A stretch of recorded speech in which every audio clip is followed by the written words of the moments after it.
It is clear that there has been a dramatic improvement in athletic ability over the past century. This is reflected by the continuous improvement of world records in track and field athletics from the early 1900s, which tend to follow a linear rather than an exponential trend. However, this progress is not distributed evenly across the various disciplines of track and field athletics. Over the last 100 years, the world record in men's 800 meter has been improved by 11 seconds.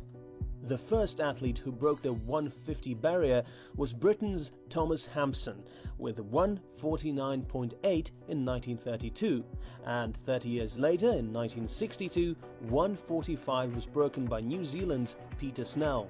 In 1976, the great Alberto Quantarena was the last person to win the double 400 meter 800 meter and claim gold in a world record time. Seb Coe and Steve OVETT represented a golden era of British middle distance running. They were world beaters and fierce rivals, and at the time the debate raged as to who was the greater runner. In 1979, Sebastian Coe demolished Quantarena's mark by more than a second, running 1:42.33.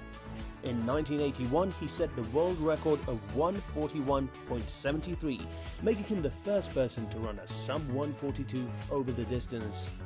Seb Coe was a 12-time world record holder in athletics, and he's the only one who held the 800-meter, 1500-meter world record. Since 1997, two Kenyan runners took the throne. The first was Wilson Kipketer. He's best known for breaking Sebastian Coe's unbreakable 800 meters world record. The second is a Maasai warrior, David Rudisha. In 2012, Rudisha became the first and only man to run 800 meter in under 1 minute 41 seconds, smashing the world record with a time of 1:40.91 in what was acclaimed the greatest race ever over the distance. An interesting fact, at the Olympic Games, where the first lap is often tactical and slow, the second lap is slower still. The average first lap in the Olympic finals is 52 seconds, and the second one is 53.4 seconds. The analysis of the last 26 world record performances in the 800 that happened between 1912 and 2012 shows that the average split differential is 1.6 seconds. In other words, the second half of the race was run on average just 1.6 seconds slower. It is worth noting that two of those records, in 1966 by Jim Ryan and in 1972 by Dave Wattle, were accomplished with a faster second lap.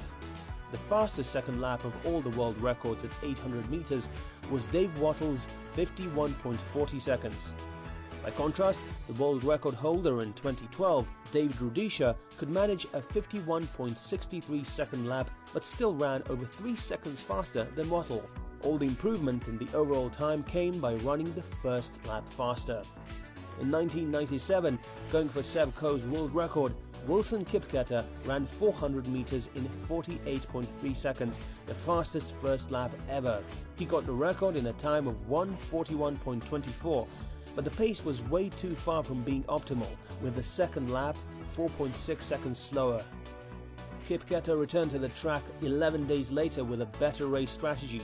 He went through the first lap in 49.3 and finished the distance with a world record of 1:41.11 seconds. This mark stood for 13 years until David Rudisha, running without pacemakers, applied a great pacing strategy with 2.3 seconds difference between the laps, 49.28 and 51.63. Nevertheless, the second lap time of a world record performance by Dave Wattle has not been improved in 45 years and still stands at 51.40 seconds. Evidently, a skillful race distribution is one of the key things for breaking the world record, so the future contenders should aim for even splits.